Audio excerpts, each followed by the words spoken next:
अंबर शम्सी साहिबा, मैं आपसे भी बात करूंगा क्योंकि आप इसमें बड़ी क्लोजली फॉलो भी करती रही हैं सारी डेवलपमेंट्स। तो आप उस पर कमेंट कीजिए।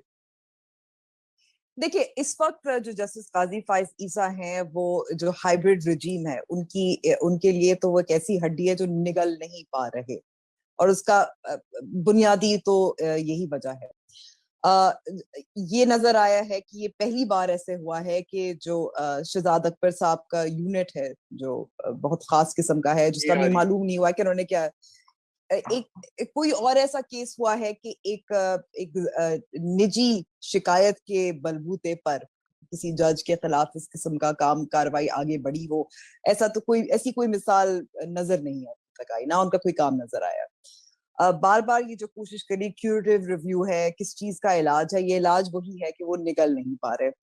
और इसमें यह है कि हमने देखा कि अदलिया जितना ज्यादा डिवाइड हुआ इस पूरे प्रोसेस में, और अदलिया की जो अपनी साख है किस तरह से मुतासर हुई इस पूरे प्रोसेस में, और जिस तरह से एक बहुत सारे कैंपेन जो चलाया गया कि एफबीआर के पास जो डॉक्यूमेंट था वो नहीं जाहिर किया गया। सारे आप लोगों ने अपने प्रोग्राम से बहुत डिस्कस किया है, मैं सिर्फ मोटी मोटी बात करना चाह रही हूँ।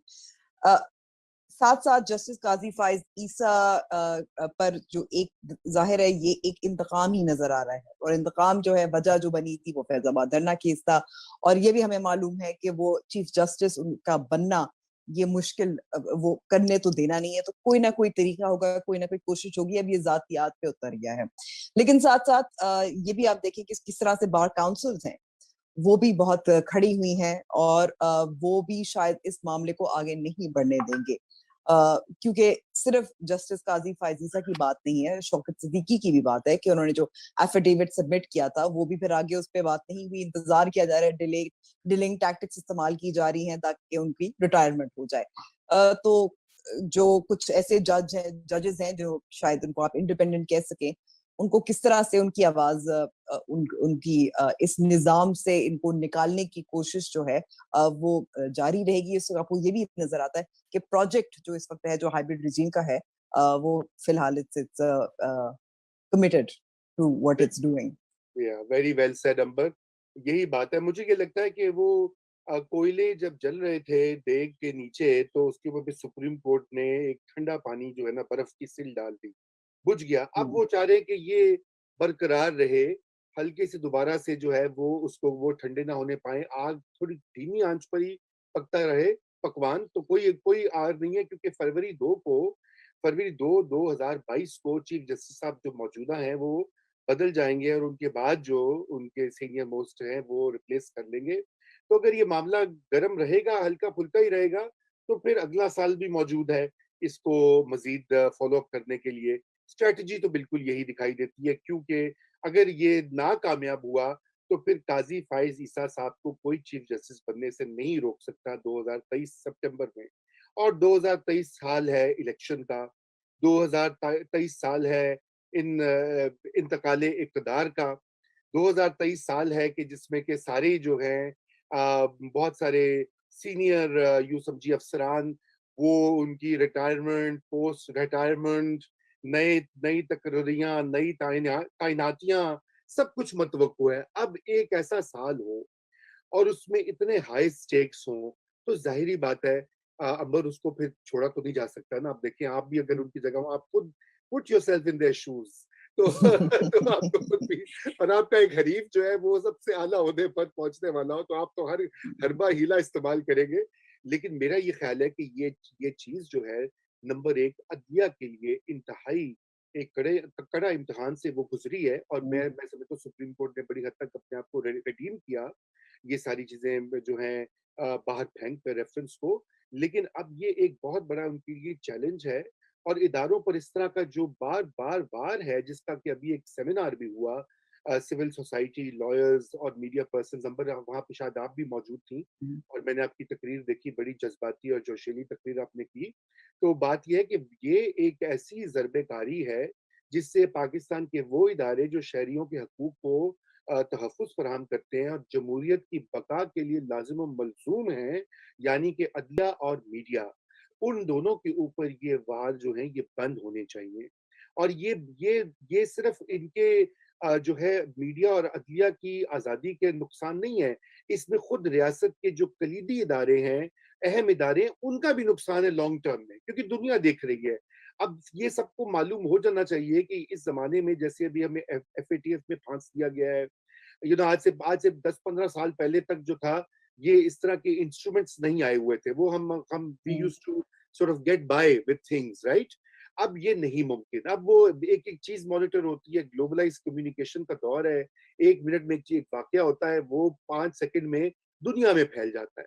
अब उसको आप कैसे मैनेज करेंगे? उसको मैनेज करने के लिए यही है कि आपको पीछे हटकर खुद अपनी इमेज को और अपनी जो अप्रोच है उसको रिवाइज़ करना पड़ेगा, कोई चारा नहीं है इसके अलावा।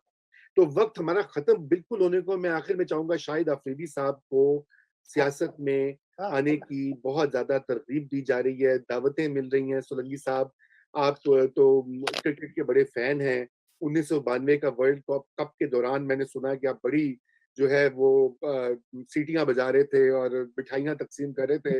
अब लगता है कि आपने एक और जो है हमारा हीरो, उनको ये राशिद लतीफ़ और यूनुस खान जो हमारे साबिका बड़े मायानाज़ खिलाड़ी हैं, ये उनकी तरफ से मशवरा दिया गया है शाहिद अफरीदी को।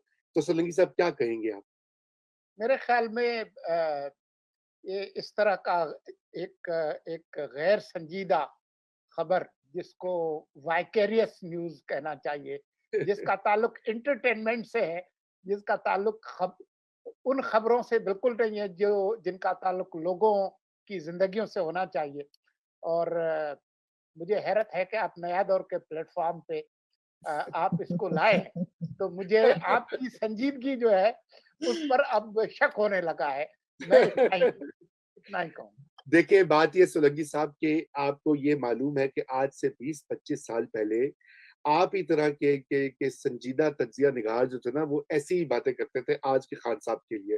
वो कहते थे, "यार छोड़ो ना, कोई और बात करो, कोई इसका नहीं है चांस।" बात ये है कि ये बूटा जो होता है, पहले इसको गमले में लगाया जाता है, उसके बाद उसमें पानी दिया जाता है, खाद का बंदोबस्त किया जाता है।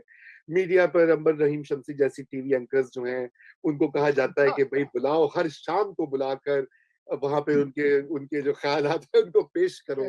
तो Ambar, what is your view on this? Will he succeed? देखिए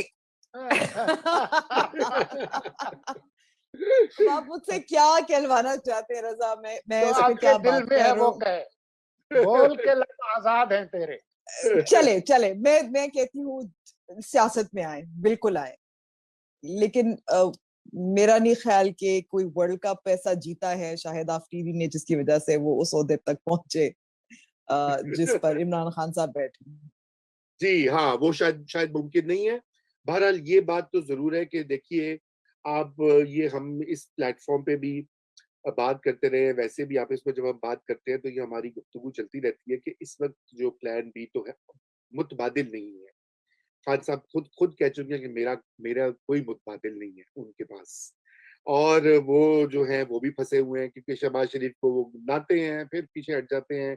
देना-दुना उन्होंने कुछ नहीं है शहबाज़ शरीफ को, ऐसे ही ये फ़िक्शन बना रखी है। उनको भी ज़रूरत है। तो बात ये कि आप इसको रूल आउट ना कीजिए। दुनिया में इसी तरह के छोटे-छोटे वाक़यात जो हैं, वो बड़े-बड़े होते हुए कहीं न कहीं पहुँच जाते हैं। बहरहाल, मैं समझता हूँ शायद अफरीदी साहब ने एक एनजीओ बनाई हुई है, उनको वहाँ पे फ़ोकस करना चाहिए। उनको कराची में वो जो खिदमत-ए-खल्क के प्रोग्राम है, वो करना चाहिए। क्रिकेट की कोचिंग अकेडमी बनाना चाहिए। उनको पीसीबी का चेयरमैन बना देना चाहिए। मैं उनको सारी जो उनकी एक्सपर्टीज़ है, उसको इस्तेमाल करना चाहिए। लेकिन ये इससे क्रिकेटर्स को, स्पोर्ट्समैन को सियासत से बाज़ ही रखें, तो प्लीज़ आप मेहरबानी होगी। माई-बाप को हाथ जोड़ लेकिन के कहते हैं। लेकिन रज़ा क्या मैं क्या भी हाथ क्या मानता शाहिद हूँ। आफरीदी क्या शाहिद आफरीदी ज़्यादा हैंडसम है? ये तो देखिए, इसका ये तो वो ब्यूटी लाइज़ इन द जो आइज़ ऑफ द हैंडसम है, बिहोल्डर। उनको आप किसी अपने ड्रामे में कास्ट कर लें। कोई जानता है। मुझे मुझे कह रहे हैं, मेरे मेरे वो टीम मेंबर्स कह रहे हैं कि आप ये हुँ। क्रिकेट वाली मत सजेशंस दें, उसको उसके पास नहीं है इतनी एक्सपर्टीज़। ओ भाई, यहीं पे खुश कर दें, अगर अगर पीसीबी का चेयरमैन बना दिया होता हमने किसी को, तो आज ये मसला ना होता। बहरहाल, इसी के साथ नाज़रीन, आज का हमारा वक़्त खत्म हुआ। अंबर, बहुत शुक्रिया जॉइन करने का। हुँ। सोलंकी साहब, थैंक यू।